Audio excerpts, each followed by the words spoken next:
good for you if it's you. You peel that mushroom back. Each careful step on the highway and more, much more roadhead. I'm doing it my way. Blow me and have a few. This is Chris Hansen. This is TJ Hushmanzada. Chad doing Rip City Radio here. This is Jamie Hudson. And I need to let y'all know something. You're listening to. You're listening to. It just makes sense. This just makes sense. It just makes sense. Woo! Way better than Chris Hansen. Yeah, seriously. Some people do this for the love of the game. I think that we just do this so that we can drink on weekdays. Every day is a day of reckoning? What? Because of a 30-yard pass for a first down, Gus? And he looks me up and down. He goes, "You're hella vaccinated up, aren't you?" You know what else is rude? Both of you talking about how you went through a fat phase, and I don't know when I'm going to get out of it. We're 30 years into this. Yeah, maybe I'm just not applying myself, huh? The show about conspiracy theories made by former lovers. They make you want to scream. It just makes sense. It makes me want to scream, fix your audio. You're on episode 95. Get a mixer. That's a teaser for season 3. That's the energy we're bringing. Sportsmanship is way overrated. Winning is what's rated.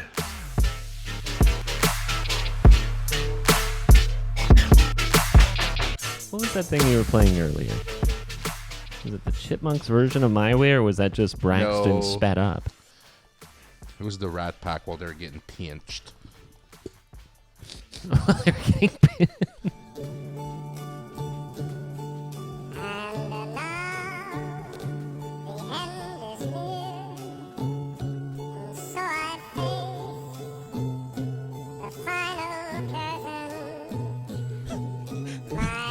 So picture in your head the whole time that Frank Sinatra's singing this, that 4 people are all pinching him at the same time. It's just nipple clamping.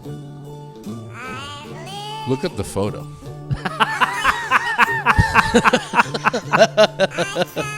You got to screenshot that and send it to Peter. I mean, that is him. That's him. That's the guy singing. Frank? That's Frank Chipmunkatra. You worked hard for that. Yeah, you should I have had taken to. another beat to think about it. Okay, I'll give you another chance. Alvin Sinatra? Chipmunkatra. Is there a better way? Figure it out. You're Try creative, it. man. Well, yeah, but I have my limits. Yeah. I have my limits. I can't think of anyone. I was just stalling. I was like, oh, you come up with it. I was stalling to see if I could come up with one, and there's nothing. Guys, I cannot wait for Snow? next week. No. Although the whole state is under either snow or an atmospheric river is coming. Which I don't even remember atmospheric rivers being a thing until What's that? recently. It's just like basically a lot of rain. I mean, but they're trying to make it sound fun. It doesn't sound fun at all. Right, yeah. Or less like, like a huge weather event. It's just a lot of rain. Yeah. No, I was just going to say that I can't wait for next week when we decide to shut this podcast down. Well, no.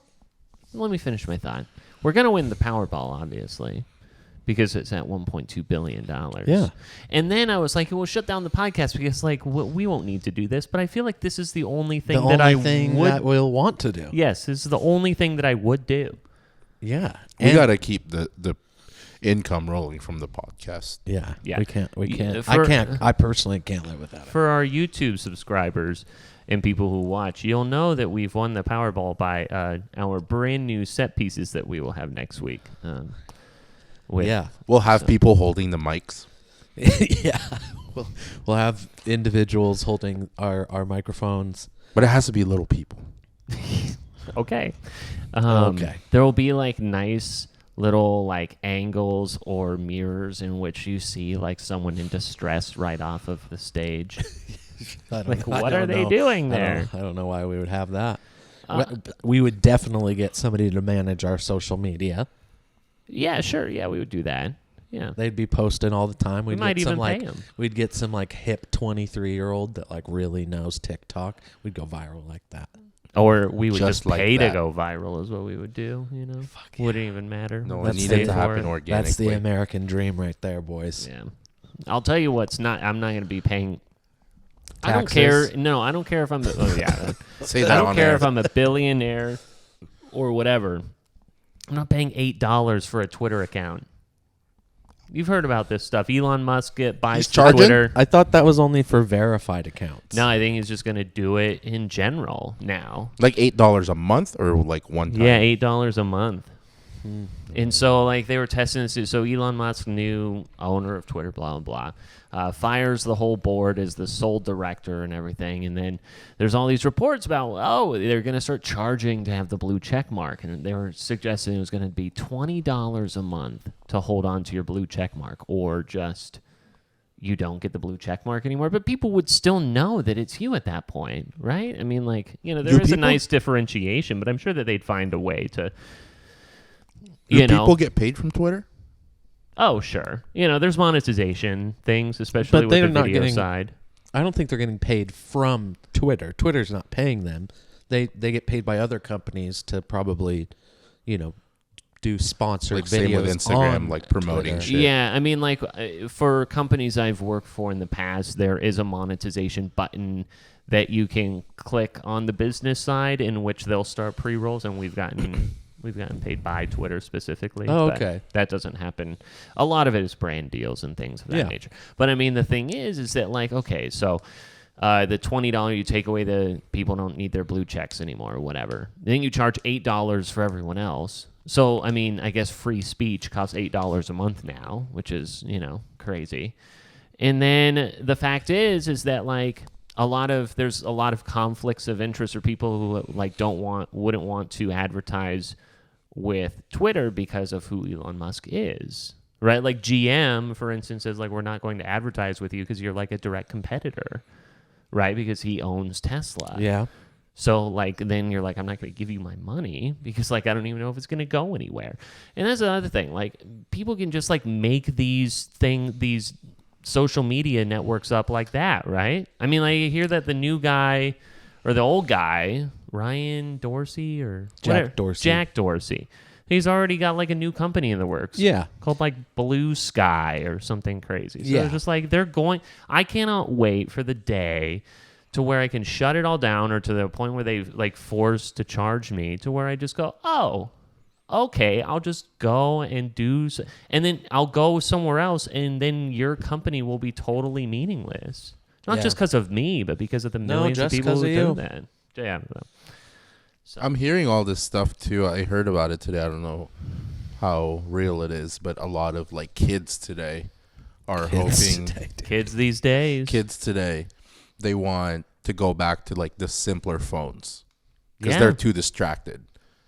Like the flip phones where Let's do it. they don't have as much Yeah. shit to do on their phones. They're constantly looking at it. It consumes their life, so they want to Yeah. experience and go. And these are like the Gen Zers today that are saying this. Like, they want to go back to somewhere, a time that's a lot simpler. Well, yeah, I mean, like, I've thought about getting rid of like my TikTok account or whatever. But the thing is that I actually find You're too addicted. I mean, there's that addiction side of it, but also like I find useful recipes there.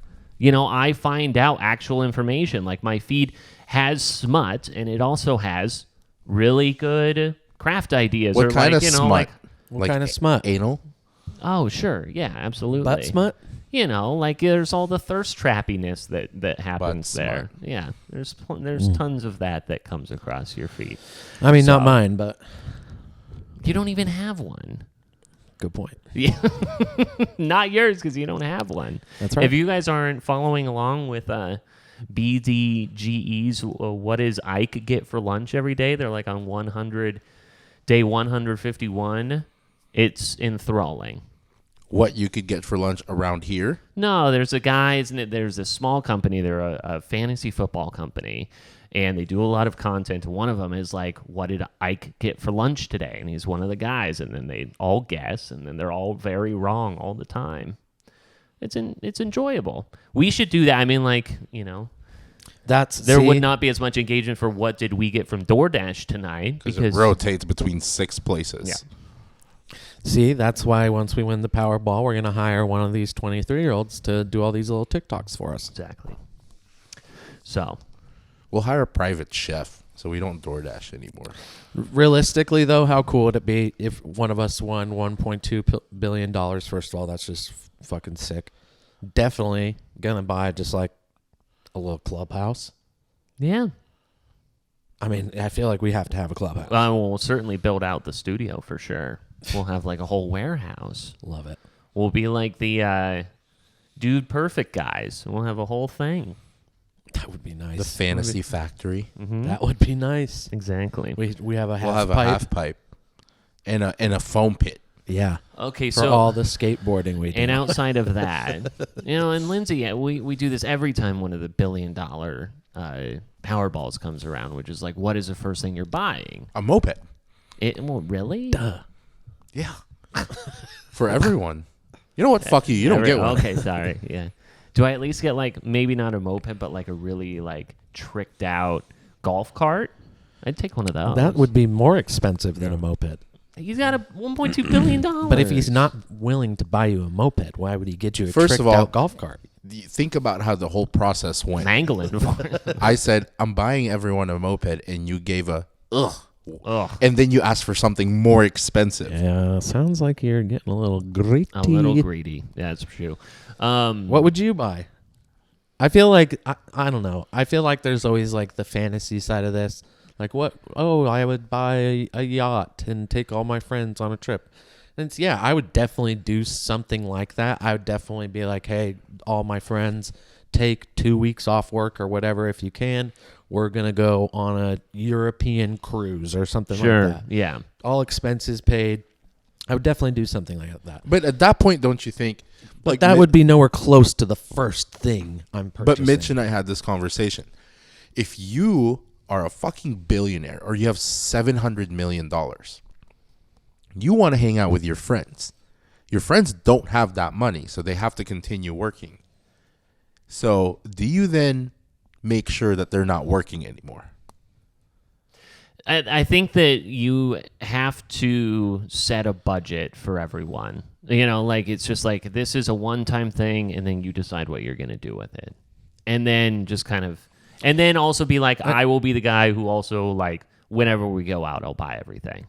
Yeah, so here's You know, what that type of here's kind of where we where we kind of met we met in the middle, because I was like, do you want to give your friends like retirement money? That's a lot of money still. Sure. But if you can, because out of all of us, Ashley and I probably have the worst work schedules. Like we don't work from home. We have to come in.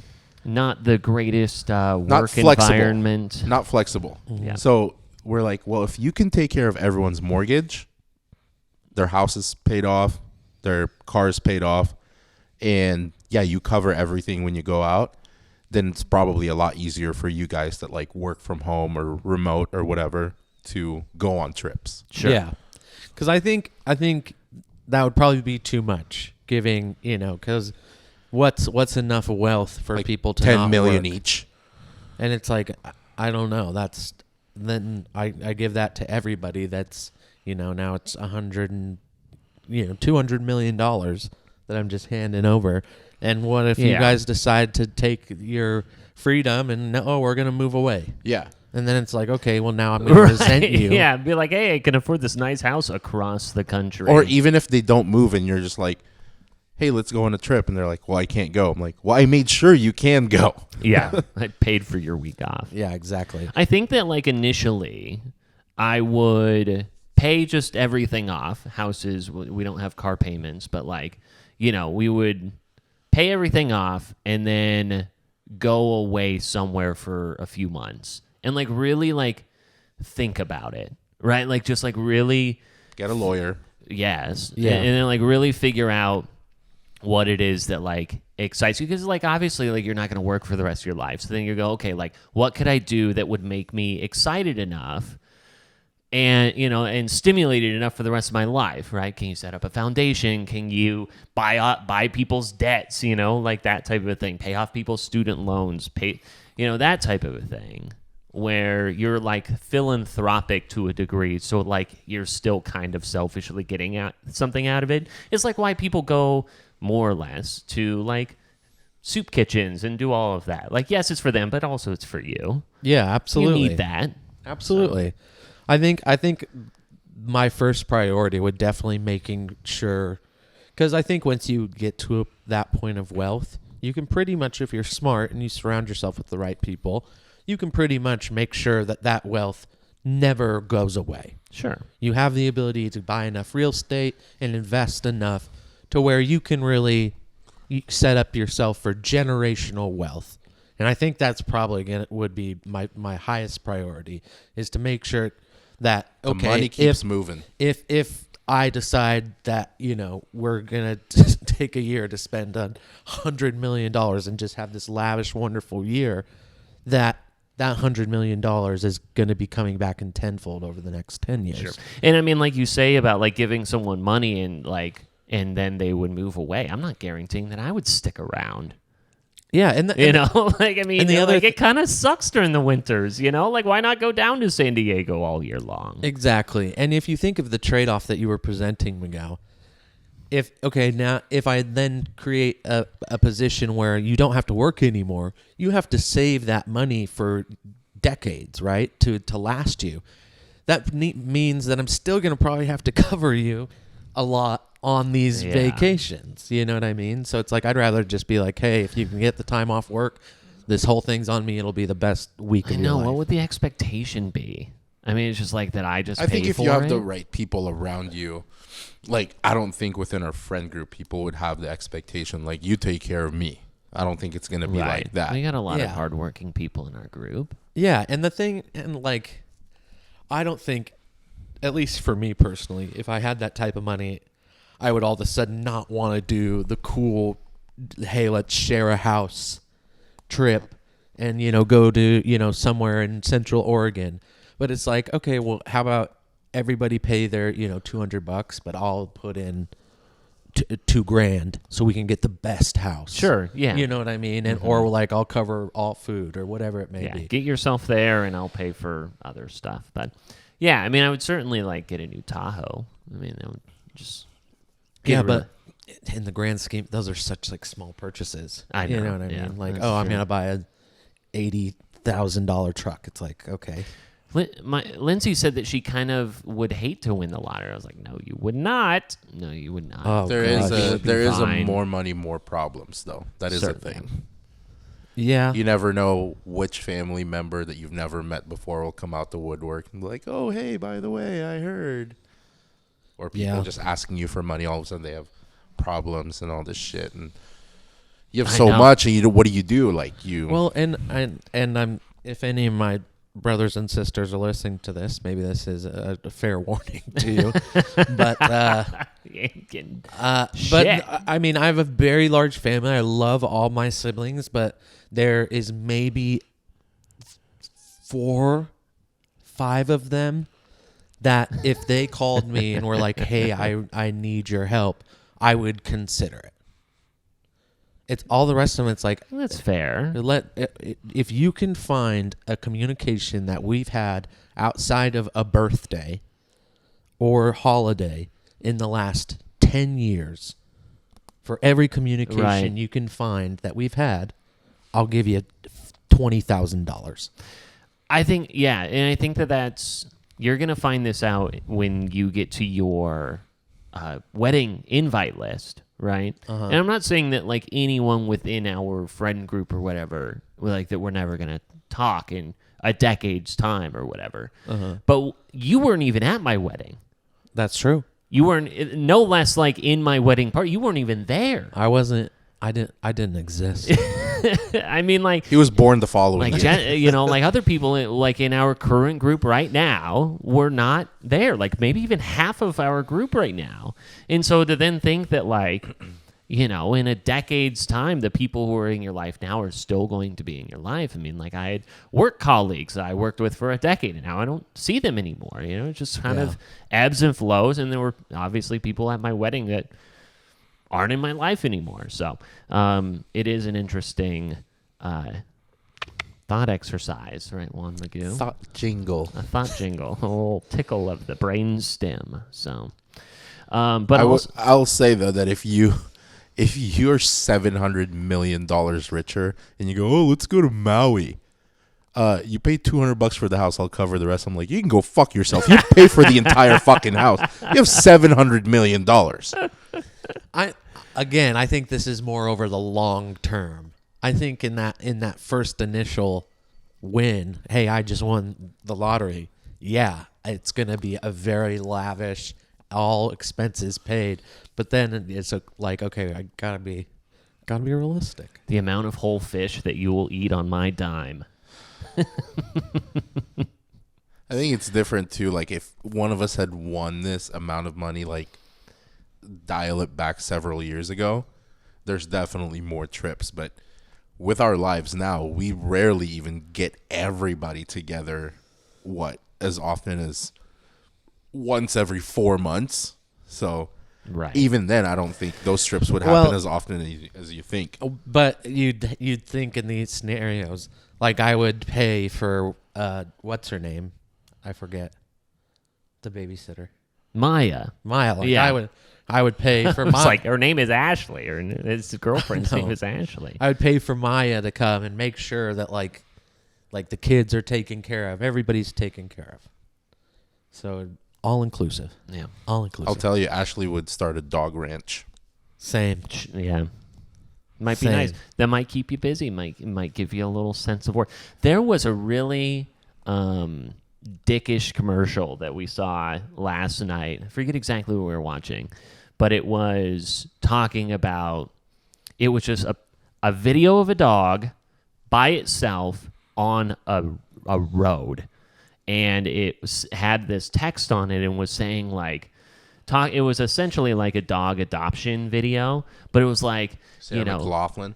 essentially, but it was like very silent. And it was like, this is what it's like for this dog to wait around for a minute. Imagine it waiting around for months or something like that. I was like, oh my gosh. It was like, this is the sound. It was just the dog panting. I was just like a dagger to my heart. I was like, I'm going to go out and adopt 10 dogs right now. I will be the octomom of dogs. You know, I have and so many. Those commercials are. Dogs don't really have a sense of time. Yeah. And it's like, and do they have the conscious knowledge or of the difference of silence and not silence? To think of how rapidly moving their brains are. Very short, like quicker than the Gen Z TikTokers. Exactly. Yeah. I think, yeah. Although, please go out Gen and Z adopt burn. Yes. adopt dogs. I know. If you are in the correct position to do so, you should. Dogs are wonderful, or cats. Right. Adopt. Like Lindsay. However, if you're going to try to pull on my heartstrings, let's Sure. Lindsay grew up with like a Bernese Mountain Dog. Those dogs are like $4,000. But Yeah. like also we got Hank for $300. I paid. Don't tell Hank that. Cool 100 for old Cusco. Cool hundo? Yeah. Why? Because he's a little bit of a pit bull? Well, it was just a situation where somebody else had rescued him, Oh. and he was a little too much for them. Gotcha. And gotcha, the gotcha, guy gotcha. was kind of desperate to get rid of Oh, him. he was like, just $100. Call And it he's good. like $100. I told him, I was like, I'm not going to take it for free. That is bad. Right. I want to make sure that you're actually invested in this dog. So if you'll show me the vaccination and everything, I'll pay $100 for him. There you go. I did ask you, we were talking about like wedding invite stuff and all of these things. I don't know. You showed us today your wedding website. Mm-hmm. Very Pretty cool. We pretty were cool. on. I was honored to see my mug on there. You're on there. I was also glad it was Both like of an ya. 8 years younger photo of me. So. I'm trying to help you out. But one thing that I don't know if you guys have solidified, and you don't have to answer this yet because I want to play this clip, is whether or not you're going to have people give speeches, give toasts. And at mine, we had probably far too many. I thought that there was going to be groups of people that we ended up having 10 people talk. It was like an hour long for toast. It should not have been like that. Miguel gave a very nice one at Mitch and Saran's, and I'm not sure where you stand on this, but I hope that this woman does not show up at your guys' wedding. Hi, I'm Shannon. I've known Tracy for, 5 years. I think so. So I started at the North Store at 2:30. Yeah. So I don't quite know Anthony that well, but Tracy talked about you nonstop. Seriously. And she'd be like, I mean, you do that. I'm like, I don't care. No, just kidding. Just kidding. You guys are so cute together. I swear to God, you guys, I hope the longest. Seriously, till death do us part, Anthony. Seriously, you better take care of my girl. Because if you don't, I know where you live. Just kidding. But yeah, you guys are so cute. You're part of the family. I'm not gonna be racist, you guys. I'm just saying, okay. I'm going to say at this point, it is a mixed marriage. It's an interracial marriage. So Okay. She just go, I'm not going to go racist, and then here. Let me be racist, okay? No, just kidding. Of course, you guys are gonna get the interracial couples. Oh my God. No, seriously, you guys are outstepping the stereotype, and I love it.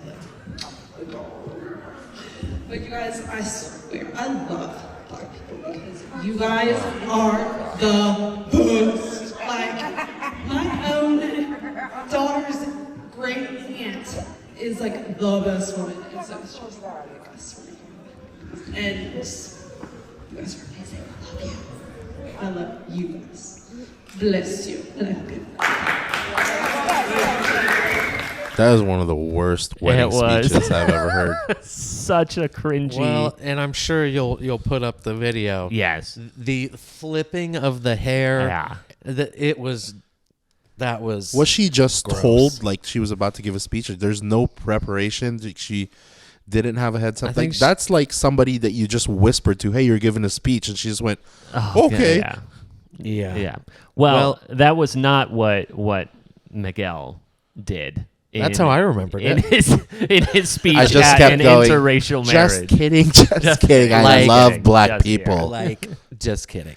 No.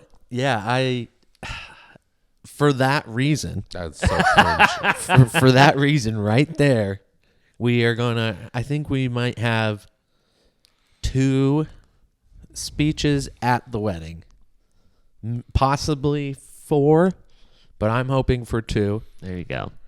And then at the rehearsal dinner, or engagement party or anything like that. At the rehearsal dinner, we'll probably give whoever is there, whoever wants to take an opportunity to say something there. Sure. They could. Can I guess the 4 at the wedding? Sure. 2 of them are parents. So your mom and Jared's dad. So far you're listing maybes. Brigham, Yeah. Brigham will talk. Jessica's sister. Her name is Jara. Jared's sister, Jessica. But maybes. It's probably for sure Brigham. And Chase Wild, attorney at law. Well, he's officiating, so. Sure, yeah, we'll hear plenty of them. Yeah. The one that I went to, this was a few years ago. It was this guy's second wedding, and the groom's second wedding, and he had the same best man at both weddings. And so this guy, trashed out of his mind to start, begins with I would have never thought I was going to be giving the same best man speech again. really bad to start. And then the wife's dad had died probably like 3-4 months ahead of time. And so he, in his drunken state, just goes like, and her dad is dead. Just like really starts rubbing it in that like his like elephant in the room, but you're really gonna point it out. And like you really check mark all of the things not to talk about, which was previous marriage and dead father-in-law. So Did he just hit you guys? Oh, welcome back, everyone. Good to see you again.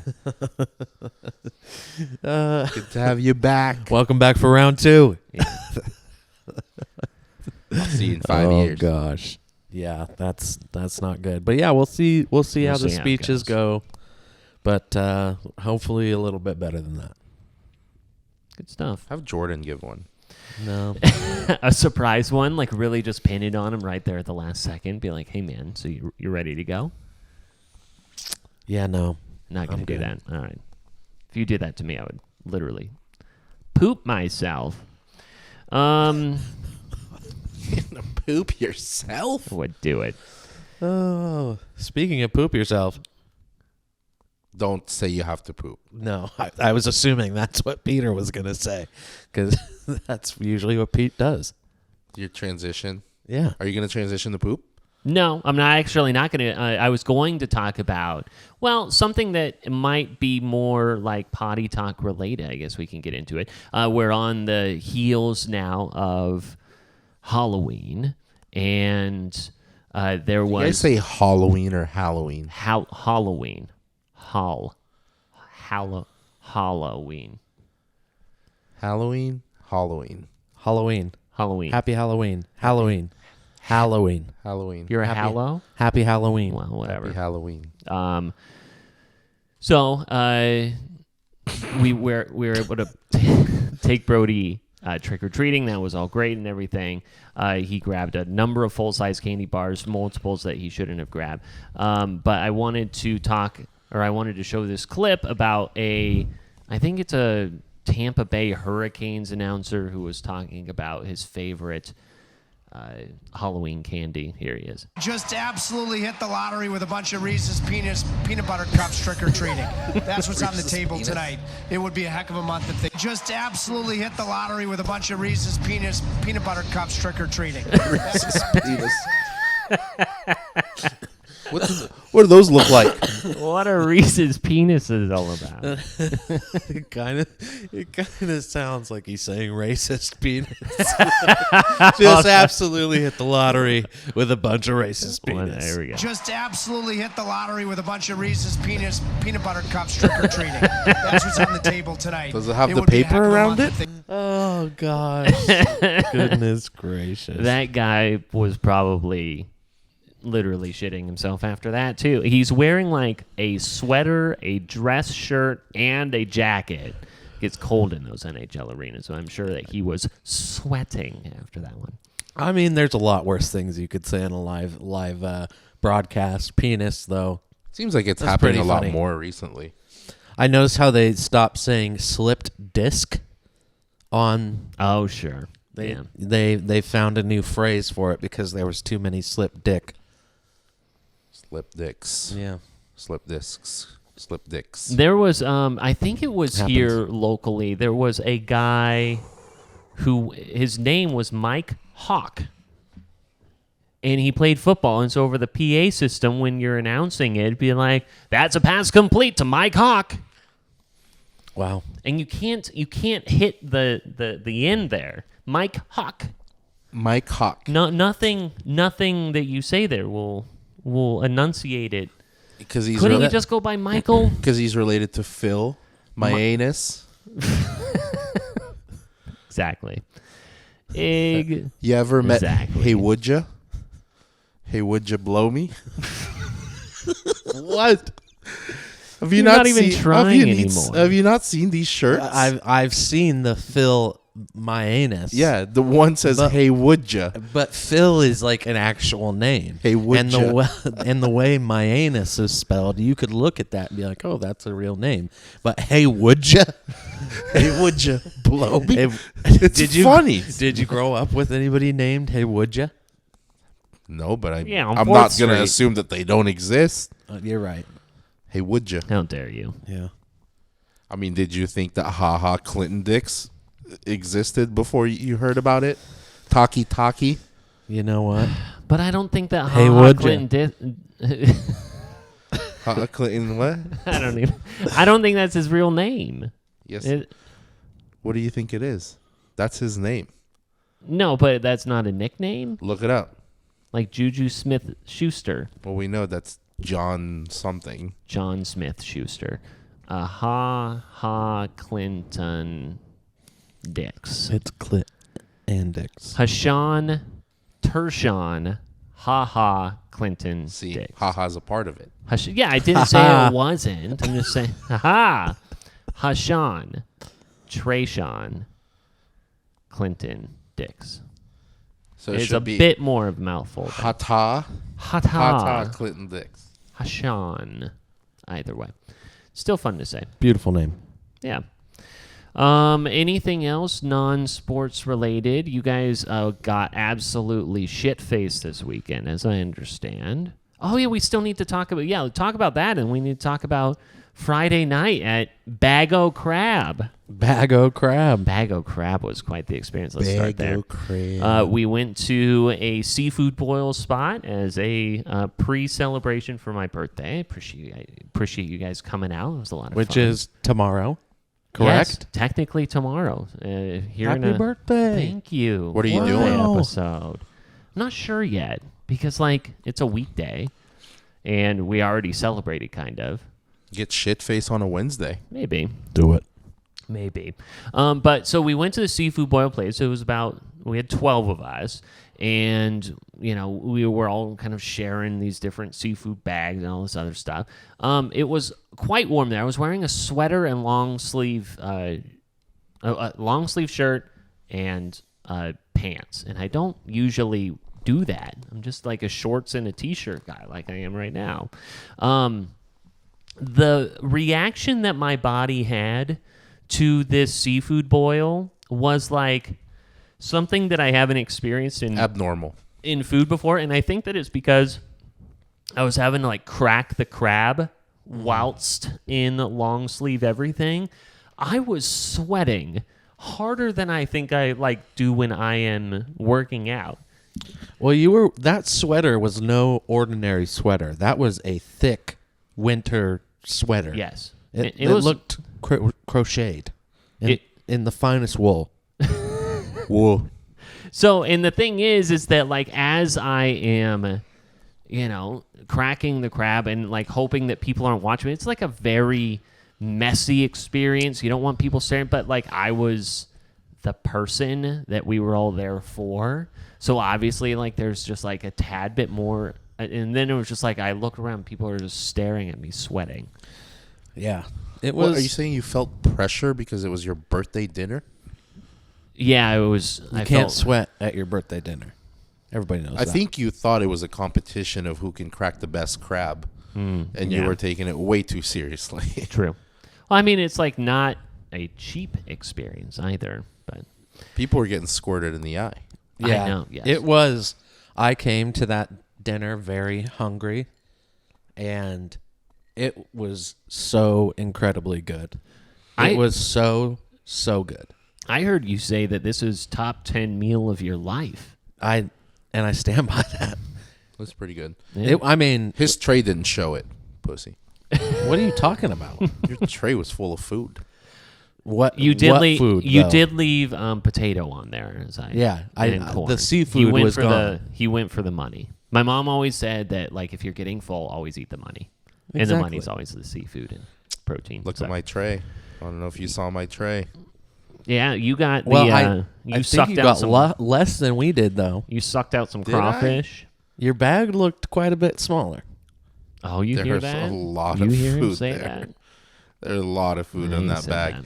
And wings, and chowder, Okay. and Okay. Ashley's food. Did But you yeah, eat some it- of hers too? Did you? Yeah, she had fish Good. and chips. That was actually very good fish and chips. I know. I want to try their po' boys. That fish, she said it was as good as the one from Hawaii, from that cart. Nice. Which was like the best one she had. So next time I have like a plan, because like I like the taste of crab, but like in that environment, that's not the spot to get crab. I would get a lobster again. I got a lobster tail, and I would do the shrimp again, because those are like easy to maneuver around, and then they were like the clams were very good as well. Also probably easy to eat. So yeah. I would. That's or the way if you're gonna do the crab, did you do the king crab or the Dungeness? Dungeness. We probably should have done the king crab. The king is so easy to yeah, get those big chunks out. Pull right out. Yeah. But it's $60 fucking dollars. Bago crab. Yeah, it was very expensive. Yeah. Crab is But it was expensive. But I very liked good. it. Yeah, I mean, like, you know what you're in for. Very good. We'll post this on our Instagram and our Twitter feed. One of my favorite things was afterwards.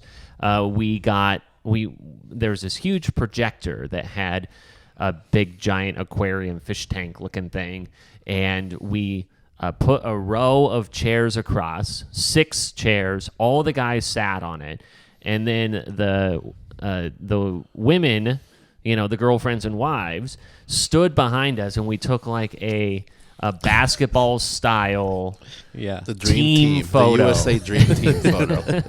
Wasn't romantic at all, but it was funny. pretty awesome. one of the better photos I think we have as a group. As a group, so that was kind of funny.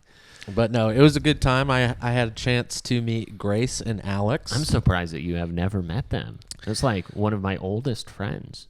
Yeah, They're very old. That was my. They were surprisingly like in their 80s. No, I'm just kidding. No, they were very, very kind. Yes, very, very great kind. people. Great people. But yeah, then we followed that up on Saturday with a Halloween celebration of our own. It was absolute chaos. It was something. So of all the clues, which I didn't understand, that you were saying from your outfit, you were part of Duck Dynasty. I was Boss Hog, Boss Willie Hog Robertson. from Duck Dynasty. We had Cruella from the TV show, the animated one, Duck Dynasty, and 4 vampires. So Braxton, Jarrah, Jordan, and Crumb were all vampires. Yep. And it was a fun time. And you guys like threw it all back like you guys were in your you're still in your 20s. That's the first thing Ashley and I said on Sunday when we woke up. Or when she woke up, because I got up early. Like she slept in, and I was like, we thought we were 23. Yeah. We drank and stayed out and partied like we were in our early 20s. Yeah. And everything fucking hurts. Well, we haven't done something like that. Like we put a Mac at Jimmy's, but not like that. Right, you guys were talking about, and I stayed in just because optics and everything. It would have been nice to come out, but, I was busy watching not a horror film. I was busy watching Hugh Grant, Mickey Blue Eyes, because I balked on wanting to watch something scared. I got a little too nervous at the concept. Nerd. Yeah. But I don't think it's a question of, like, how much we can drink, because we all drink pretty regularly. It's not like we have sat at a bar or done football day or sat here and drank a lot. I think there's a difference between like sitting here and sipping whiskey, Cokes, or other cocktails. Sure. And being out at a bar, ordering shots. Yeah. Drinking cocktails the whole time and pounding shots back. Because dancing and smoking. And there's like... It was a whole vibe. Yeah. But it was so much fun. I had a ton of fun. Yeah. I think everybody had a good time. So, how did you guys recover from your hangovers? Like, my favorite thing to do is like get pho or something like that the next day. Or do you just not even I got try? mooches the next day. Oof. I had to go get Mookie, had mooches, and then we DoorDashed again. I got Shandong for dinner. Shandonged? A lot of it. I slept till 2 p.m. and woke up to the sweet smell of my wonderful future wife cooking us a pot roast. Pot roast season, yes. And so we got up, we watched football, and then we ate. Wait, have you guys... Kate, I wanted to talk to you about this earlier, but I'll bring it up now. If it's interesting, you can keep it. Okay. Have you heard of The Watcher on Yes. Netflix? Mm-hmm. Have you started watching it? No. What's the scary movie you hate? Because it's like so real, it could happen. Paranormal Activity. No, like The Strangers or something. The Strangers. The Strangers. The Strangers. Yeah. Okay. If you thought The Strangers was scary or creepy because of like how it could actually possibly happen, The Watcher is like, it's legitimately based on a true story. And it's, you guys, you have to watch it. It is this psychological thriller where essentially there's this family that moves into a house in New Jersey, and they start getting these letters of essentially somebody who's watching their house, and it slowly drives these people mad. It's incredibly good. I don't like that. Don't like it at all. It's very good. You need to watch it. Is it? There's also like this new Guillermo del Toro series that's like 45-minute ones by different directors. The anthology. Mm-hmm. Yeah, It's that also the looks pretty Cabinet good. of Curiosities, I think. It's called the Black Mirror. I mean, it might be, but like It's not. just that. It's It's the like a Cabinet horror version. of Apparently, one of them has to Curiosities. do with like really like tight caves and tight spaces. I don't know if you have seen the video of people like squeezing their body around in caves or like little waterfall looking things. I'm not about that at all. That gives me so much anxiety. So maybe we'll skip that one. Either way. The Watcher. Check it out. The Watcher. We watched Dahmer. That was terrible. It was just the worst. I haven't even started that. Don't and I do know. it. Don't do it. I mean, like, save yourself. Like, the It's- time. It just was not worth it. I've watched the whole thing. I thought, although very, very gruesome and at times hard to watch, it is a very well put together series. It's hard. You think it's so? hard to watch Yeah. because it was gory, or it's hard to watch because it was slow. Both. I mean, it was slow. it is slow at times, for sure, but it's hard to watch because of the things that occur. Yeah. I mean, like, they just say, like, the directors were like, we're not trying to be sympathetic towards him, and then they proceed to be incredibly sympathetic and apologetic for, or, like, trying to rationalize why he was what he was, or whatever.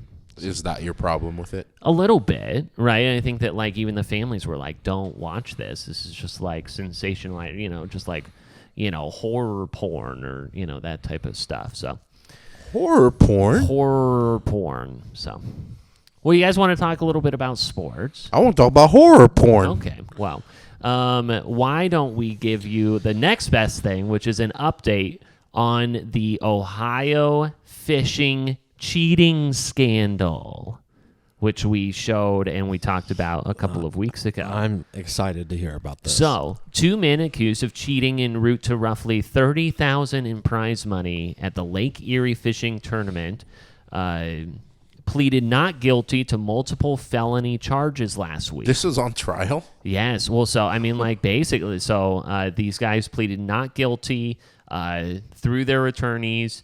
Both remained silent during the arraignment. They were indicted on 5th-degree felony charges of cheating, attempted grand theft, and possessing criminal tools. 5th degree. I didn't know it went who that knew? low. And they also face a 1st-degree misdemeanor charge of unlawful ownership of wild animals, which is a weird one.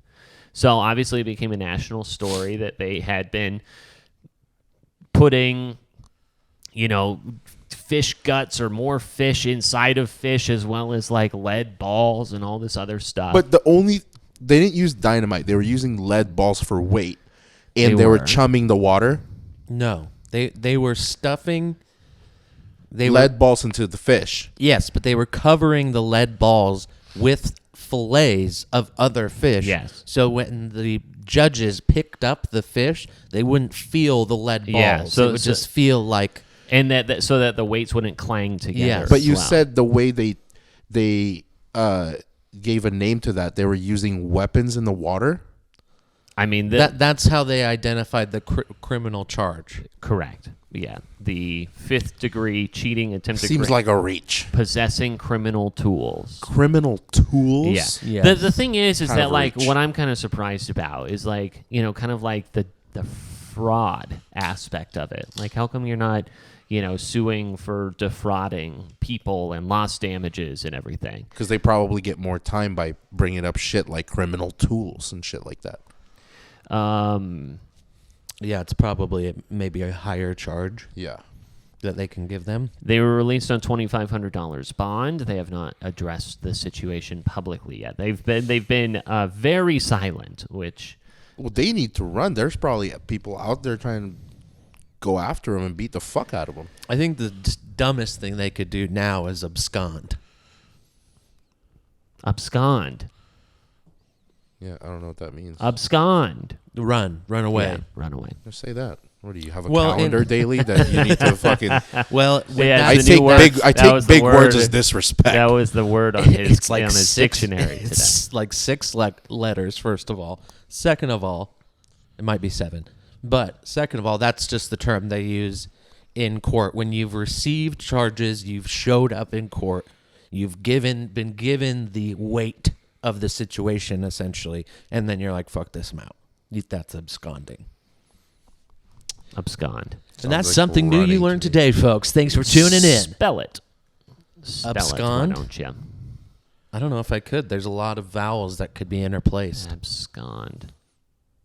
Oh, yeah, I spelled it correctly on the first try. Eat me. Try it.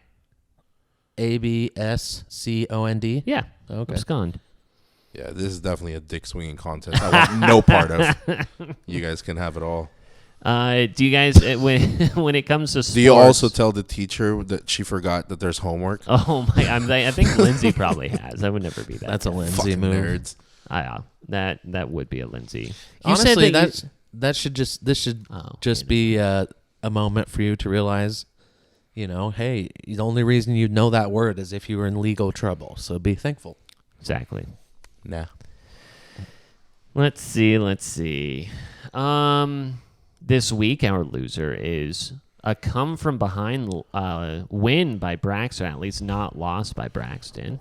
Miguel is this week's loser. I wanted to check, Miguel. Did you take Washington State or did you take Utah? I took Washington State. You both took Utah. All right. And so there was a little bit of controversy centered around that, which was by the fact that Thursday night game that was played last week, Utah's quarterback just suddenly didn't play. Rising. Was he there? Yeah, he was there. He was warmed suited up. He just he had the shoulder pads on and he didn't put on he just put on the yellow vest that just indicated he wasn't going to play. So that game, which was a 4-point game, would have probably been like a 2 or a 1.5 point game. Yeah, or maybe just a pick 'em, to be right. honest. And so it was very much it's kind of moot now that you've lost, but that could have come back to, that affected a lot of betting, right? Is what I'm getting at. So.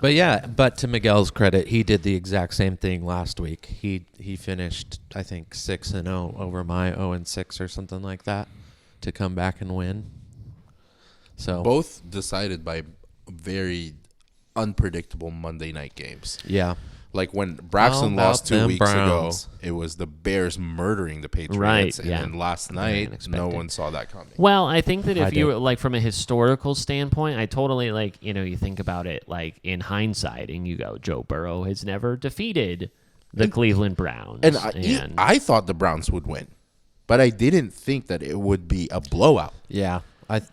I honestly, I didn't think they would win, but I thought they would keep it close. I think I said last week, the Browns do a pretty good job of playing to their competition, especially against better teams.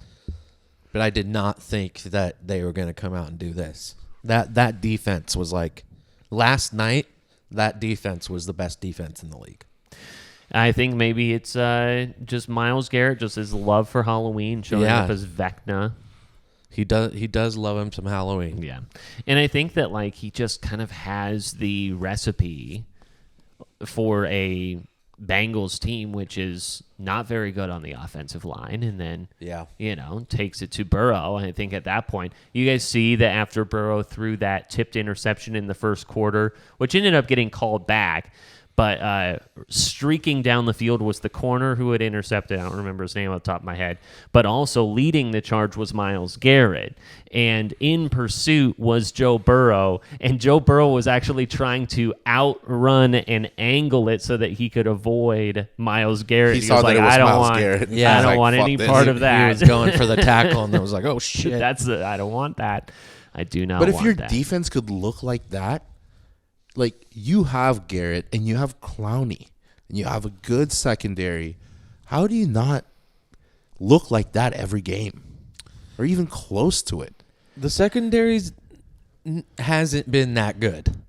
I would say that that's probably been their biggest weakness this year. Because if you look at the names, you would think, okay, this is a solid secondary. And coming into the season, everybody was like, our defensive line and our secondary are what's going to hold us together. But the secondary has not played Yeah, very I'm well. saying if you're taking how they looked last night, the entire defense looked incredible. Yeah. The only mistake the secondary made is when homeboy got mossed by Higgins. Yeah. But other than that, like, this secondary was all over. The linebackers were all over. They were all in the backfield. They look like that one night on a Monday night. Like, this team shouldn't be 2-5 or No. 3-5. Well, yeah, no, they definitely shouldn't be. It's disappointing. They easily could be 5-3. Very, very easily. That game against Atlanta, and then Maybe at least kept the Patriots game close. I mean, the Patriots game is really one of their only true losses. That's definitely one of the three true losses that they have. But there's been a couple games. I forget the one that they gave up right at the fucking Jets end. game. Yes.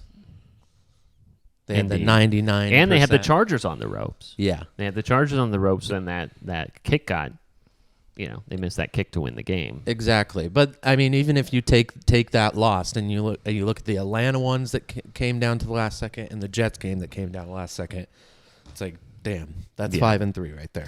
Well, maybe some of their luck, the Browns' luck, had to do with one of their newest fans, Braxton.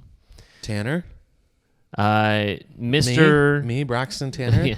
Mr. LeBron James is now a member of the Dog Pound, a lifelong Cowboys fan. Just woke up and said, I'm a Browns fan now. Well, so it was, it's just such a douchebag, is that he posted on his social media earlier in the day it was sometime last week, and he told his guys, hey, I'm doing an Instagram Live for all of my fans and the NFL, whatever, I've got an announcement. People are like, what is he talking about? The NFL, all this stuff. So he's on there, and he renounces his Dallas Cowboys fandom, and he claims that the reason why he is doing that is because of the fact that Jerry Jones stifled players and their ability to kneel, and the fact that they don't stand up for social injustice, and how he can't stand by the moral bankruptcy that is the Dallas Cowboys. So now he is a fan of the Browns, which he probably, the Browns sucked, and he was probably a baby when they came back to Cleveland. So whatever, you grow up and you like the Cowboys or whatever. But my issue is his reasoning behind going from the Cowboys to the Browns. I mean, you'll have an issue because it's LeBron. But well, go I ahead. mean, gosh, like you talk about like a franchise that you can't support because of their moral stances.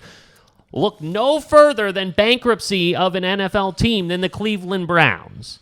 One who has given another shot to the Kareem Hunts. Another guy who has given the shot in $230 million of guarantee money to the Deshaun Watsons. The enablers of these types. Hear that, Braxton? The enablers of people who commit sexual assault and domestic violence. And here you are saying, oh, I can't be a Cowboys fan because of this moral high ground that you are on. Bite me. Eat me. Yeah. Bastard. I mean, gosh. I mean, oh my God. I don't even know what to do. I will agree, Pete. That is a... Just say you're a Browns fan because they're good now and you were from there. Whatever. Well, they're not that good. I think being from there is They're probably supposed to the be more good. more logical reasoning for LeBron to be a fan there. But yeah, probably not a good look for Mr. James. Also, moral bankruptcy was not the only thing he pointed out. He said social injustice. That's Which- that's what I'm saying. You know, So that's a point. That's not something that But- you can dog the Browns on. but to then say that I don't support them because of this, but then I'm going to be a Browns fan for something that is equally as bad, if not to, And let's also not forget that I think you can make this same comparison to any team that he may have chosen.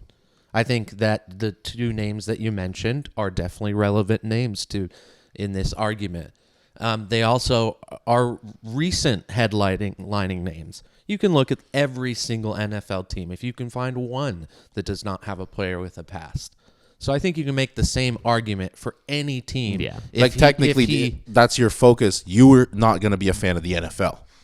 Yeah, and I mean, like, even the That's Cowboys fact. had a lot of domestic violence issues as well. Yeah, absolutely. So, yes, I think that you're absolutely right. For LeBron to come out and say that that's the reasoning, that's probably not the smartest way to go about it. Just be like, I'm a Cleveland boy, born and bred.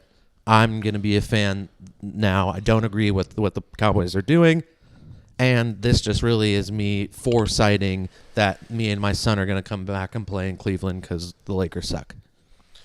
I mean, LeBron could adopt dogs in need, and you'd be like, well, LeBron chose the biggest dog when there's small dogs that are in more of a need of adoption. He went with the... Bite me. Eat me. Eat me. I mean, gosh. Don't drink the water he paid in it. There was so much anger behind that. I mean, gosh. I don't even remember I think saying it. I blacked out. watch Skip Bayless and then I hear you. There's less anger in his voice about LeBron now than there is compared to yours. That might be true. Speaking of moral bankruptcy, Miguel. Speaking of, the Brooklyn Nets today decided they were going to fire Steve Nash. And good riddance. While they haven't officially done it yet, everyone knows where they're going on this, is that they are going to hire Ime Udoka from the Celtics, the same Ime Udoka who was cheating on his... Yeah, who was a cheater. And you infidel. You infidel. You guys were making fun of me for saying infidelity so much No today. one was making fun of you. You're just parroting infidelity. Okay. Definitely. So, I mean, like, Bears. the guy's, like, getting off scot-free and just, like, fresh starting with the Nets, and now he's got to deal with Kyrie, which we're going to talk about Kyrie in a second. But did that rub you guys in the wrong way? I think that the year-long suspension for Ime Udoka was, like, kind of too long in the first place, given what... I mean, is he some of coming? the activities that is come he out, coming but- out of suspension to become the Nets coach, or is he serving the suspension and then becoming a Nets coach? No, they're just letting him go scot-free. The Celtics are. They're not even going to challenge any of the finances, and they're just like, go and coach them. So he's That's going to fine. be able to coach right away and as not far be as I suspended? understand it. Yeah, because it wasn't an NBA suspension. It was a But- Celtics suspension. Well, and basically they're saying, hey, we don't owe you anything. You don't owe us anything. You're gone.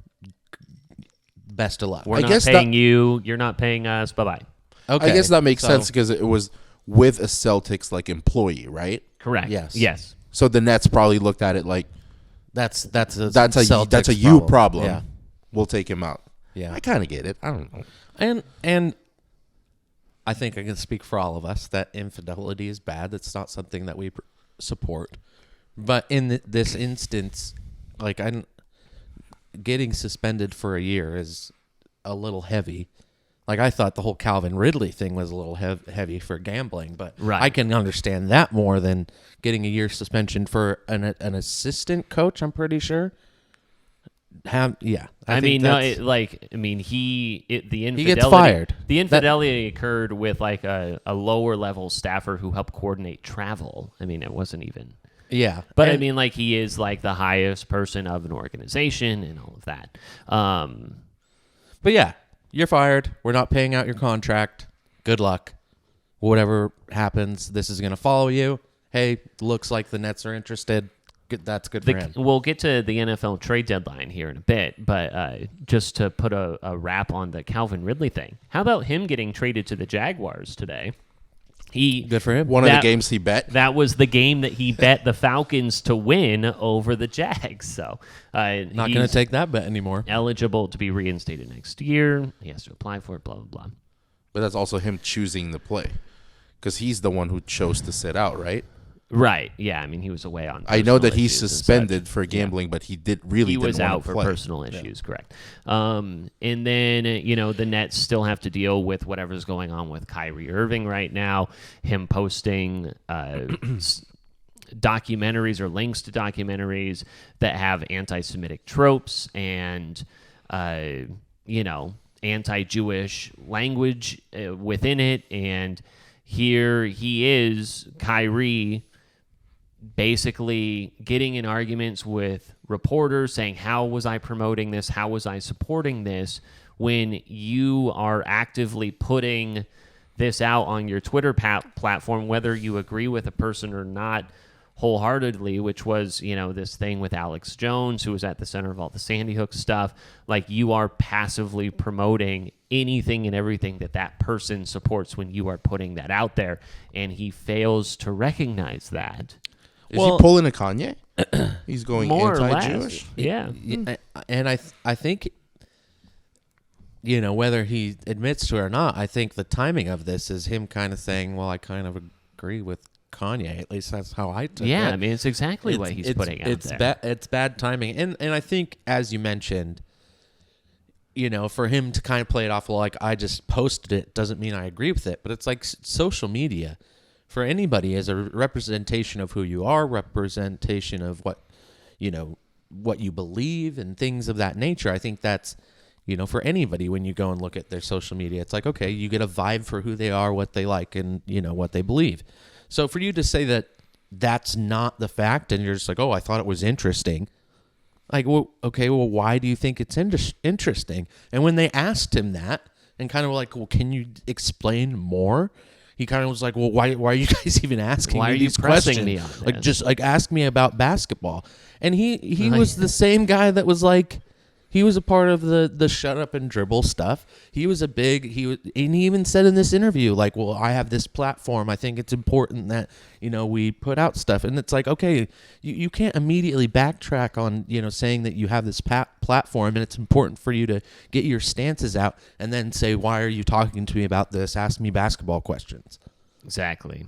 Yeah. And then to not be disciplined whatsoever for what he is putting out there, to show basically no remorse or anything, to not be able to explain his opinion, but then to just come after the reporter and say like, oh, well, you just want this for your viral moment so that you can take off. So in everything, it's just like turning this back on someone. It's like, he's here because of what you did. Like, he's like trying to get clarification, and then when he gets challenged, he gets aggressive about it. And if he wants to have that conversation, that's fine. But then again, he's also this, he hasn't been suspended. He hasn't been fined. But he has played 3 games in the last 4 nights. He is a vice president for the NBA Players Association. The NBA PA puts out this, post today saying that they don't support anti-Semitism and all the, and they don't even mention Kyrie whatsoever. But the thing is that, like, while he is doing this and he is not being disciplined for it, there's been a lot of discussion on what has happened recently with Meyers Leonard, former Trailblazer who was then with the Miami Heat, who, while he is streaming a video game to the internet, drops a hard K, which is an anti-Jewish slur, and repented for that, and decided and didn't understand the magnitude of that word. Grew up in a small town, and again, this is me not excusing it. grew up in a small town in Illinois, probably heard the word, never knew what it was, and that's how he has explained it, is that, like, it's just kind of a word that you didn't know the meaning of when it was brought to your, when you did more research, when, you had those conversations and everything, and he repented for it. He's apologized profusely. He was kicked out of the league because of it, and has spent many years reaching out to the Jewish community and trying to, and donating to different charities and everything as well to spread awareness and all of that. And to see something where Kyrie has done probably arguably worse, to just still be playing and everyone turning a blind eye because he is a good basketball player. But that's it. He's not expendable. That's what it is. It's that's really frustrating. In all the sports. That's why you have the Kareem Hunts playing. That's why you have Adrian Peterson after what he went through. Kyrie's better than Meyers. Nobody wants Meyers on their team. So why would you sacrifice and risk having a player like that on your team that's already gotten in trouble? So he became the martyr. Yeah. He's not as good. The thing, you make an excuse for players that are better. They're going to continue playing because they're better. That's the money and their skill and everything is always going to save them no matter what they say. Unfortunately, Miguel is right. Yeah. I mean, it doesn't make it right, but it is what it is. It which is a really, I hate saying it is what it is, but it is an unfortunate thing because I think in life, when you make mistakes, regardless of whether you knew it was right or wrong, right, it doesn't change the magnitude of the mistake or how it affected whomever it may have affected. Yeah, totally agree. I think the thing that you learn as a quote-unquote good human is, like you said, you go through the quote-unquote repentance process. Yeah, you say the that you're sorry. You learn about how you can be better, and you try to take action. And I think that Miles has done that. And so it is him Miles, you dick.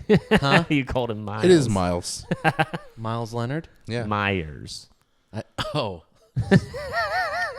bad. My bad. That literally gives you that tells you how important Miles Leonard is. Exactly. That's really back to his point. But it is shitty because it's like, damn, this is way worse in my opinion than what our friend Miles did. Is it though? Like we don't put the two things that whatever Kyrie is saying and whatever Meyers Leonard got caught saying, and you put them on the scale and say, first of all, I am not going to agree and make an excuse for a fucking grown man saying he didn't know what that word meant. Absolutely. Also, how many other words has he said in his life that wasn't caught on camera? Agreed. But here's why I think that it's.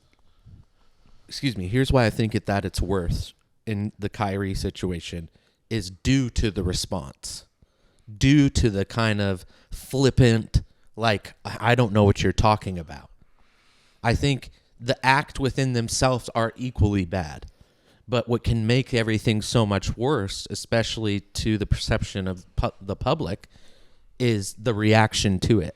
And I think that's what's unfortunate is because the Kyrie situation looks worse because of his attitude towards it and reaction to it. And timing and what's exactly. What's and happening the timing. Well, and at the time, Meyers was also hurt, so he was away from the team regardless. And yeah, so kind of two different situations there. But the fact is that nothing has happened, nothing has come of it. And so I guess this is just it's up to us to take care of it, boys. It's just like passively saying, like condoning it, right? If you don't do it, your inaction is promotion or whatever, or is condoning it. Mm-hmm. And, it's interesting too because you have a commissioner in Adam Silver who has that authority, who is a Jewish man, who makes $40 million a year to hold the weight of these decisions, and he's doing nothing. And it's weird. And maybe it's nothing yet. Yeah. And maybe he can't. Something will come. Maybe he feels like he can't do something because he's too closely connected to it as a Jewish man. I don't know. But it's weird that we're just that just nothing is happening. You know, it just, you feel like there's like cause and effect, and there's just nothing, like the scale hasn't tipped over yet. So you're just like, all right, well, this is just how it's going to be. Like, whenever shit like this happens, there's so many different directions that conversations go in, and then ultimately you get to the deciding factor, which is, do you penalize and make an example out of a top 20 superstar in the league, or Meyers, who averages 2 points and 1 rebound? Right. Well, that's the scapegoat. Nobody needs that guy or wants that guy on their team. You're going to make an example of it. Kyrie averages 27 a game and brings in a lot of money to the franchise, sells jerseys, whatever. He's not going anywhere. He's out. Yep. Yeah. That's across all professional sports. Before the last thing that we talk about in the NBA this evening will be, I thought it was really funny that before the season started, that Greg Popovich said, don't go to Vegas and put money on us. We're not going to be winning the championship here. And the Spurs have proceeded to start the year undefeated. 5-2 now, but they were 5-1. So they're one of the best teams in the NBA right now, along with the Utah Jazz, a team that was clearly trying not to win games. They are at 6-2 on the year. So, and what about the old Portland Trailblazers? Portland Trailblazers started out 5-0 or 4-0, and Damian Lillard got hurt, and now they've dropped a couple of games. So, but they're still right up. So 80-2 is what they'll finish. Exactly. Yeah. So, go Zers. Go Zers. Right. College football time. When we think about what happened this past weekend, it was hard not to see what happened between Michigan State and the University of Michigan after the win, the Wolverines win. As both teams were going to their respective tunnels, there was a fight that broke out where a bunch of Michigan State Spartans players ganged up on one lonely, I'm not going to call him lowly, but he was a very alone Michigan player, and it's turned out to be a very litigious and ugly situation between these two schools. I've seen 5 or 6 different videos, 5 or 6 different angles, and not advocating for any type of violence, but that motherfucker asked for it. He asked for it. He was starting the fight. Number one, why would you go in the tunnel without your teammates? There was 2 of them.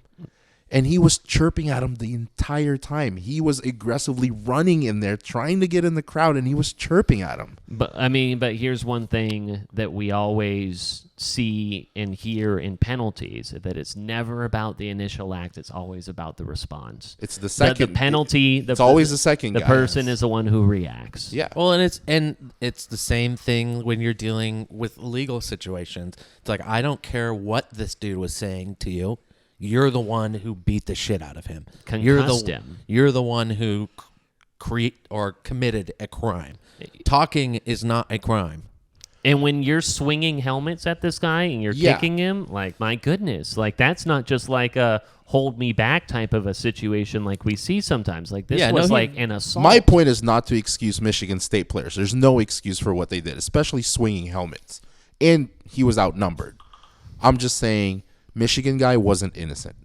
They didn't just decide to beat the shit out of him. Cold cock him. It's always the second guy that gets caught, and they went a little overboard considering that the guy was already outnumbered and the fact that they would use helmets to beat the shit out of this guy. Time ago, I think I know you well enough. You do love a good shit talking. And if you were 20 years old, you just beat one of your biggest rivals, and there's only one tunnel at Michigan, so it's not like he went down the wrong tunnel. He went where he was supposed to be going. He just went at the wrong time. So by choice.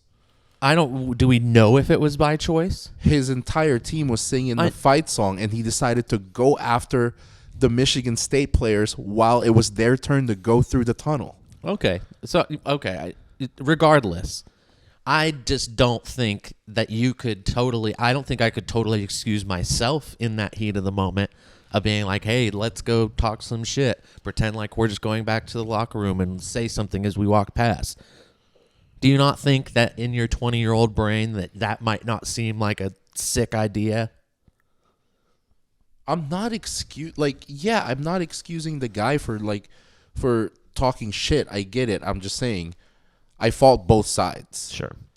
Fair enough. I'm not saying that, I'm not celebrating him by saying, yeah, man, talk shit. But I'm like, what happened to you?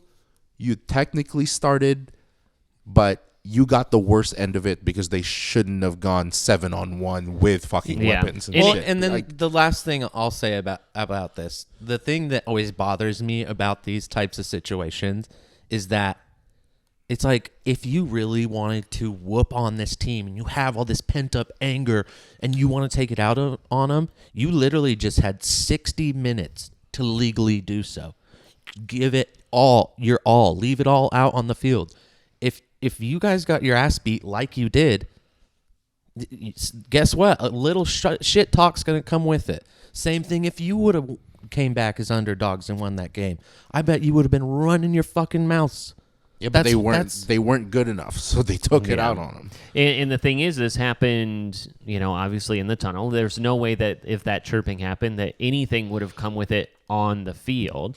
But the thing is, and I'm not saying that there was like this active, conscious decision in the moment, but when you're thinking that you're in the tunnel, you're away from the cameras, you're away from everyone else. Is it going to be this he said situation where maybe you don't, this person wouldn't be able to prove what but there's cameras everywhere now. Yeah. Everyone's got camera, and so. The thought of thinking at any time in your life, oh, well, there's no cameras around. These You're days wrong. there's always a camera. Not today. Everything You're is wrong. recorded. Everything is. I don't know. Maybe if we're looking at pointing the fingers at anyone, it's like you have 18 to 22-year-old guys that are playing an emotional game that might have just won or lost to their rival. Maybe have somebody in charge. It's not your turn to go through the tunnel. Yeah. Maybe don't go while they're going. I think an easy solution is let's get some security involved, set up a barrier, make sure that no teams, or hey, you are an incredibly wealthy school, get another tunnel. Let's Maybe maybe another tunnel. consider another tunnel. Ever heard of it? I blame inflation. Yeah. I blame inflation. I blame the blame- Harbaugh family. Yeah. Infidelity. When we look Indefinitely? Yeah. hate you guys. Beans. Beans. The beans are ranked. Shit. I'm not even going to explain that one. Nope. Don't need to. Moving on. Go past it. The another person or team that is moving on is the Auburn football Tigers. Moving on from Bryan Harsin. Took long enough, but they have fired him after less than 2 years. And they will be paying him $37 million. It's the new gig, man. I saw between their last two coaches that they've let go, they will be paying them out $59,000 a day. Yeah, it's a new gig. Yeah. It's a new gig to have. And sorry, I messed up on how much the payout is. That was a combined between him and Gus Malzahn. So Auburn has paid $37 million in football head coach buyouts in the past 687 days. That's $54,900 per day. Yeah. Did you hear? We've gone through 2 Auburn coaches since the start of this podcast. Can you believe that? And they have made what, $37 million? And we owed DoorDash around $14,000. Yeah. We're in the hole. Yeah. It's completely different worlds. Yeah. Every time. If we could just get one day, give us that $54,000 for one day. If I could just be a D1 coach. We'll for have a one third year. light. We would have a third light. We would have. We Did would you hear- we would have mic a stands that camera wouldn't break. that sits evenly. I not think it's wrapped sitting around. evenly tonight. It's on top of a Kermit the Frog stuffed animal. That's very true. With a semi-truck behind it. Yeah. The crane from a toy truck is holding it up. That's what's driving this podcast. Did you hear who they are? One of the names they're considering to coach Auburn? Oh, I've heard a couple. I mean, like, the ones out there like Bill O'Brien and Lane Kiffin are out. Lanning. Dan Lanning. How stupid. For Come on now. Auburn? Is it that stupid? Kind of. Is it? After a year, they're not going to be able to pull a guy away after a year. Well, no one's saying logistically or financially whether they'll be able to pull him. But when Lanning came to Oregon, I said whether he has a successful run or not, he is going to take the first chance he gets to go back to the SEC. And now he's one of the, like, they just named Cadillac Williams as the interim head coach, but he is one of the names that's being thrown around. He is, yeah. We shall see. No. How about that? How about no? I don't know. He goes back to Auburn, and Bo Nix follows him back to Auburn. Bo Nix can't play anymore. Are you sure? He can't. Are you sure? He's COVID. No. He can play one more year at Auburn. I don't think he can. I think that's what he's doing right now. So, Oregon found their way into the top 10 of the college football rankings. Yeah, just like I assumed, they stayed at 8. The college football playoff rankings, number 1 being to the Tennessee Volunteers, 8-0. Gosh. With Ohio State, Georgia, Clemson rounding out the top 4, with the first 2 out, Michigan and Alabama. Tennessee, Georgia on Saturday will be fucking nuts. Yeah. That is the best game so far of the season. College game day. And I do think that there was kind of like the 1 and the 3 kind of like made a little bit of sense just in terms of like politics a little bit. If Georgia wins, they're going to go to number 1. If Georgia loses, they don't have another top 25 matchup after this. So like they are done potentially, depending on, how everything else goes. Clemson being in there, a very weak undefeated team, but whatever. Who is it more important for to win this game? Georgia. 1,000% Georgia. Georgia, because it feels like, as even though they're undefeated, and you can make a case for everyone in the top 6, they only play a few sprinkled ranked teams in there. But it's like they're punishing Georgia for not blowing out teams. It's but they have been. But not good enough for them to stay at 1. It's like Florida covered 23.5 points on last Saturday. Yeah. And they're like, you know what? Ohio State takes you over at second place. It's like, it doesn't make sense. Like, they're punishing Georgia for not beating everyone 77-0. Well, and the good thing is Ohio State plays Michigan, right? This week or next week? Not this week. Not this week. Okay, so this week is Georgia, Tennessee. And then I'm pretty sure Ohio State, Michigan is either next week or the following week. Probably around Thanksgiving. 1 second. Let me look this up. So we have Alabama, LSU is the other big game this week. Okay. I was like, I know there's I feel another like big that's very deceiving. It's like a 6-2 LSU team. Yes, it's a Death Valley. I don't think they'll beat Alabama, not even close. This is a deceiving LSU team. This isn't a really good LSU team. Yeah, but it is still historically, yeah, like the names. But I think Alabama wins this by like at least 2 touchdowns. Yeah, it'll be interesting to see. I think Brian Kelly could put up a fight. It's not like it's his first dancing rodeo. Fool. He ain't doing shit. Alabama's losses, I mean, like, gosh, they've played a lot of close games. They have won them.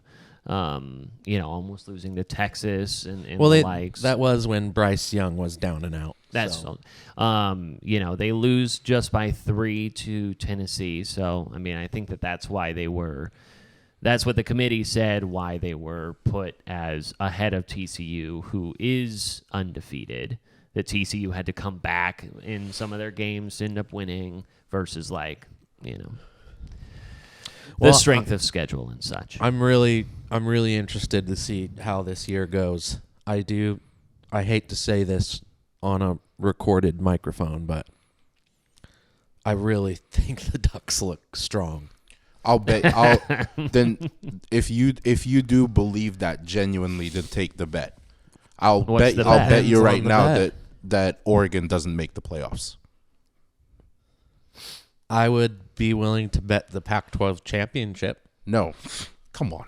That's the most ridiculous counter. The Pac-12, yeah, of course they're going to go through the Pac-12 championship. No, that they win it. Yeah, I'm not challenging. Who am I going up against? Like, I have one team, USC possibly. USC, Utah, they could have to play UCLA again. Oregon is clearly the strongest team in the Pac-12, so that's a ridiculous counter. I'm betting you that if you think they look strong, they're a one-loss team ranked 8th, I'm betting you they won't make the playoffs. Yeah, I don't want to make that bet. Okay. So Tennessee and Georgia are in the same division of the SEC. So, I mean, like, if Georgia defeats Tennessee, then Tennessee could still make an argument to being in the college football playoff, even though they don't go to an SEC championship. But Alabama would, if they beat LSU, would basically be uncontested going into the SEC championship in their division. So, but if Tennessee wins, then Georgia would have no ability to like jump back into the college football playoff. So I think that, again, there's like this clever maneuvering of anticipating what could possibly happen and saying, oh, if they lose, could they still technically be in the playoff even though they're not in their championship game, blah, blah, blah. I think the loser of Tennessee, Georgia doesn't go out of the top 4.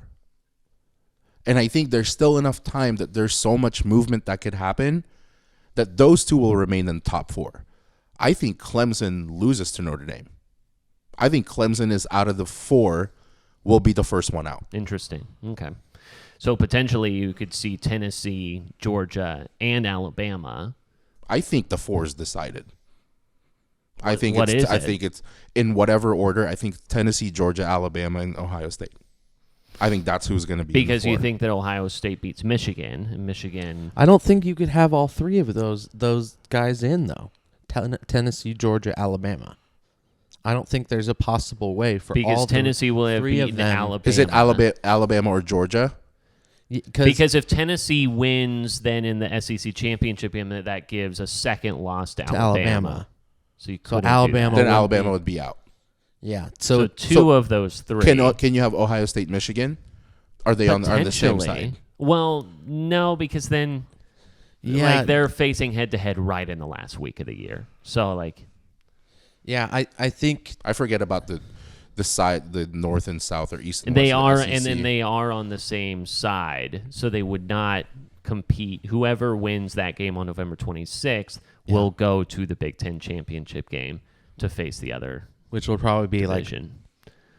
Like Penn State? It could be Penn State, yeah. Big Ten. So, yeah, I think the most likely, you're only going to be able to get 2 SEC teams. So either like Tennessee beats Georgia, and then they play Alabama and lose to Alabama in the SEC championship. Then they would both have 1 loss, and they would both be in, I think. Yeah. Yeah. It's a lot. Michigan, a winner of Michigan, Ohio State would go on to play Illinois. Really? Yeah, because Penn State's on the east side, too. So. Oh, okay. Yeah. Betting-wise, I'll tell you, put your money on Oklahoma State this Saturday. Because they got roundhouse. Nobody gets murdered like that by Kansas State, 48-0. They're going to come back and just, I don't even know who they're playing. I was like, I cannot see them losing. They're playing Ohio State? No, I'm just kidding. No, I doubt it. I'm not even sure if they're playing this They have week. a bye week? I think they might have a bye week. No, they're playing. Soak in? They're playing. I looked at it earlier. I don't remember. Well, they're not a top 25 team anymore, I don't think, so they're probably not on the top 25 Gotcha. list. Yes, they are. They are not playing until the 12th against Iowa State. Oklahoma State? Correct. I thought I saw They got a bye. Well, you probably saw the other orange and black state OSU. The Bears? The Beans. The Beans. The Oregon State Beans. In the top 25 of the college football playoffs. Number 23. Look at that. Without First time Chance ever Nolan. that they've been on there. So, congratulations, Beans. You I know made this it. Friday's game is going to be good. It'll say a lot about both teams. Friday, Oregon State, Washington. Friday night. Friday night, 7:30. Big games in college football again, as we mentioned, Tennessee and Georgia. What time is that game? 12:30. 12:30. Yeah, and then the LSU Alabama game. That is a 4 p.m., so that'll be a night LSU game. Very excited. Night Death Valley. And then the Clemson Notre Dame game. Which I think that'll be could good. Be I think that'd be sneaky good. Sneaky good. Yeah, Notre Dame coming off of a victory. Hey, don't forget about the very tough Oregon Ducks playing a monster Colorado team. A monster curler. What's the spread on that one? Do you know? 17 or 31, I think.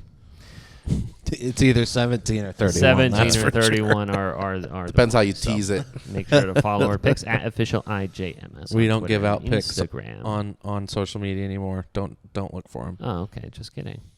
My bad. We just tell you is what we. We don't do that either. We just punish people at the very end. Yeah. They go, have no idea why we're being punished. Doesn't really make sense anymore, but we do it. It does, though. The sign is right there. It just makes sense. It's there. Yep. We're going to cross out one of the words and just do it kind of makes sense. It kind of maybe makes Sometimes sense.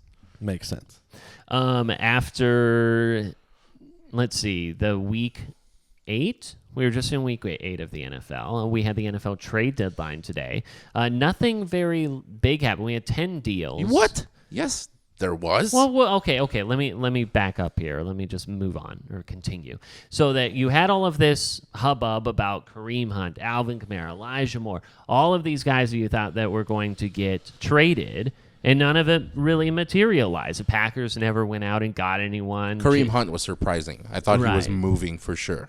So, I mean, like, you had 10 moves. It's the most moves ever, and yet it was still kind of like, meh. You had Roquan Smith go. You had Bradley Chubb go. Hawkinson was the biggest T.J. move. Hawkinson. Calvin Hawkinson Ridley. was a big move. So, Chase Claypool. Considering the timing of Irv Smith getting injured and the tight end for the Vikings he's gonna be out for like 6 weeks, and then their injured reserve tight end Ben something needs 1 more week to pick up T.J. Hawkinson on a 5-1 team who loves his tight end. That is a giant move for the Vikings. You know what I thought was a sneaky deadline deal was literally the last one of the day, and it was the Buffalo Bills trading with the Colts for Nyheim Hines. Oh, I didn't see that. I didn't see that. It was like right there at the end. That's big time. That is big. big. He is Would they have to give up?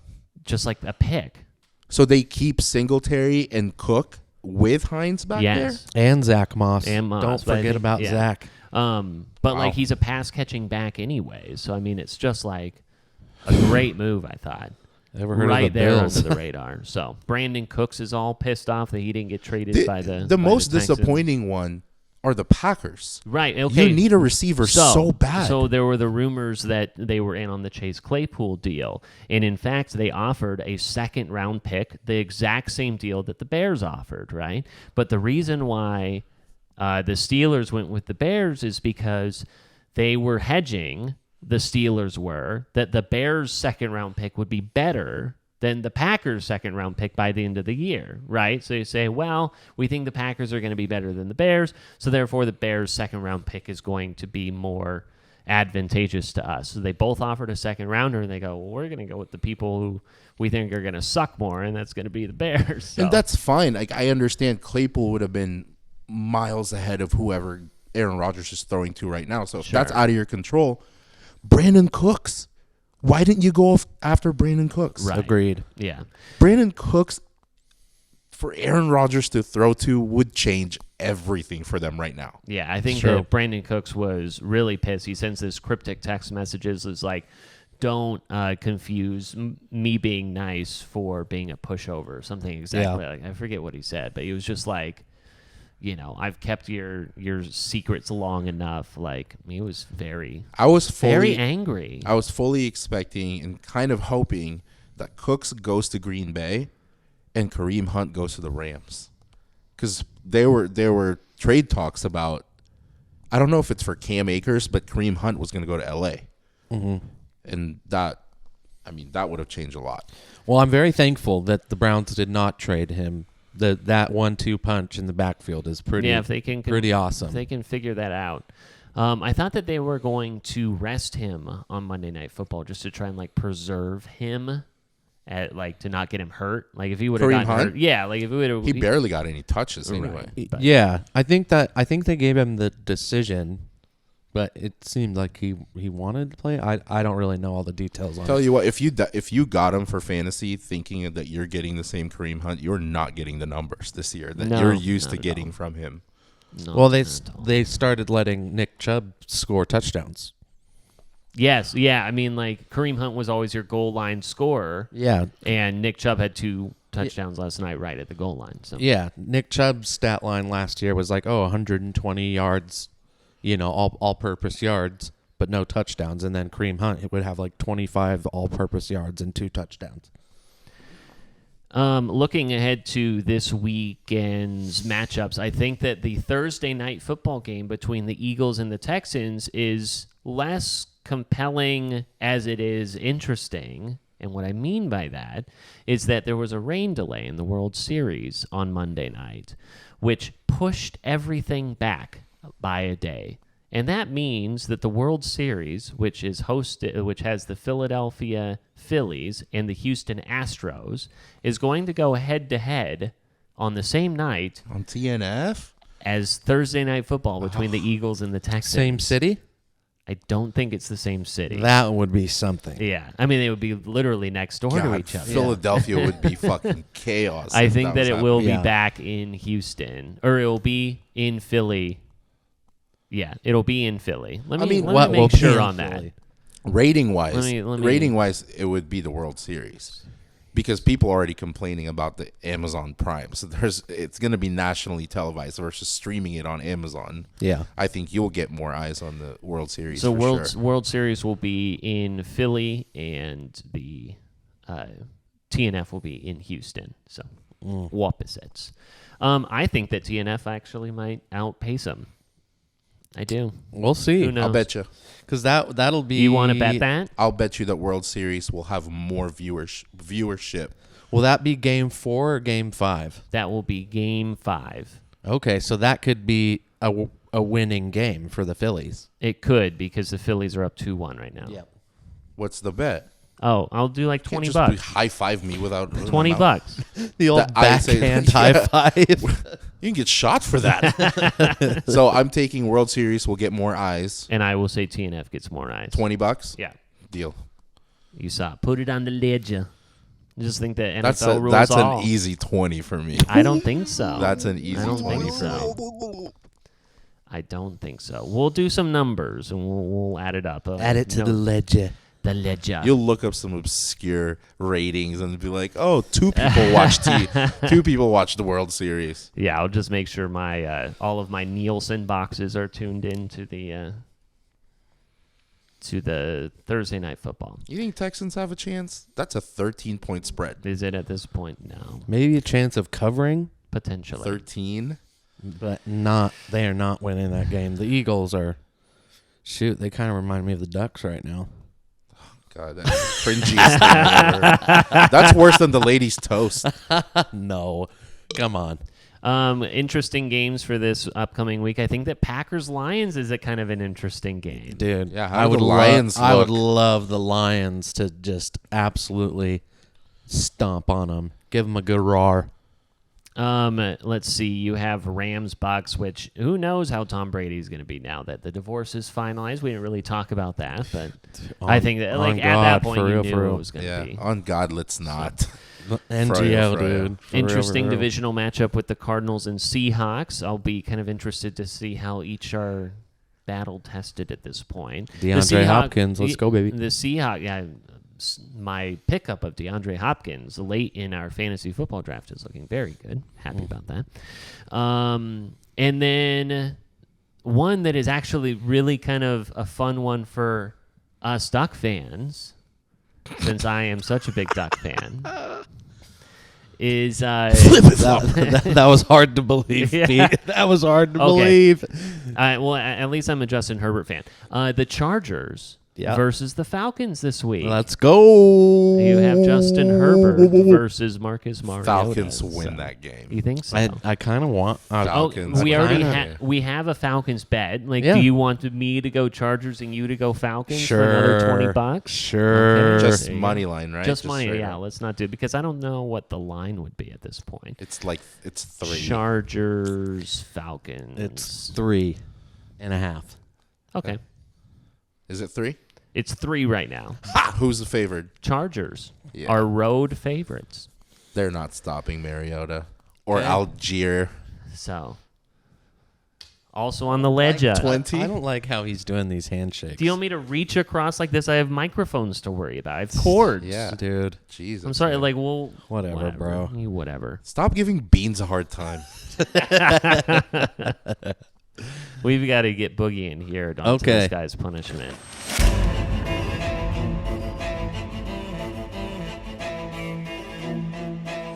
Do you like shots or do you like beer? I'm not answering that question. Do you want a shot or do you want a beer? I want to be part of my own fucking demise here. Do you want a shot or you want a beer? Do you want a shot or do you want a beer? Quantity-wise, I'd do a shot. I don't know. That's the best choice. All right, you can choose. Are you going to tell me what's in them? No. So I'm just choosing between a shot or a beer. Yep. Yeah. But if I choose beer, I have to chug the whole thing? You have to drink it. How much of it? All of it. This glass. Then I'll choose the shot. Okay. So what you will be drinking tonight, and maybe I've talked about it before, is the cement mixer shot. What the fuck? The cement mixer shot is lime juice. I thought you were talking about an actual cement mixer. I'm like, we're going way too far. The cement mixer shot. And the cement mixer shot is lime juice, and it is Bailey's Irish Cream. And what happens when these two are mixed together It curdles. Curdles and congeals. Oh my God, that is gonna make me shit my brains out. Okay, last chance. Do you want the beer? What's in the beer? I'm not going to tell you. I just can't. I can't. I'd rather not chug that much. So whatever. Give me this. Give me the shot. Let me go ahead and take the. Yeah, boy. Just gonna be bad. So this is a congealed. Here, I'll take a photo of it. So it's Irish cream, Bailey's Irish cream, and lime juice. And lime juice. Like fresh lime juice. Yeah. It's a little science experiment. Yeah, for our YouTube Is there watchers. Is there something that'll happen inside my body once I have this? Is I'm there a not sure. I've chemical never done reaction? No. It's probably what happens to Bailey's when you drink it. It I congeals in your have stomach. asked Tim if he has ever made this before. He knew what I was talking about when I asked him about it. So here we go. Do I smell it? Oh, it's terrible. This is more than a shot, by the way. Okay. Okay. If I can get it down in one. I'm arguing. It's cute.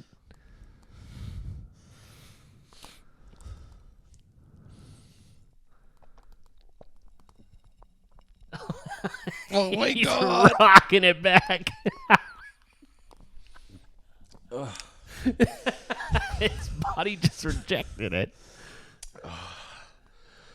It can't taste that bad. No, it's The texture is probably the weirdest. no, it's the after, like it's giving me heartburn. Oh yeah, the lime. Like juice. a lot of feeling right up here. Yeah. Is it okay? Can I just leave that? Do I need to? You're good. I think Sure, you're you good. don't want the beer. Well, just wash it down with this beer. Just wash it down with the beer. No. If I got to choose, I'm not gonna double down on It's it. just a double egg beer is what it was. No. No double egg beer, not even for my birthday. Come on, it's his birthday. I'm not gonna finish the whole thing. Give it a swig. It's just a swig. Maybe a double swig. A little double swig.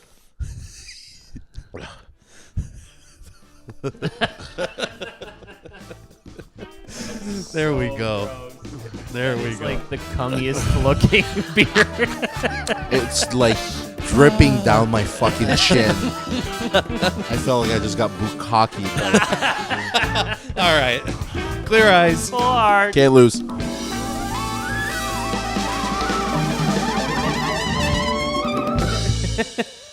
With two ball sacks in there.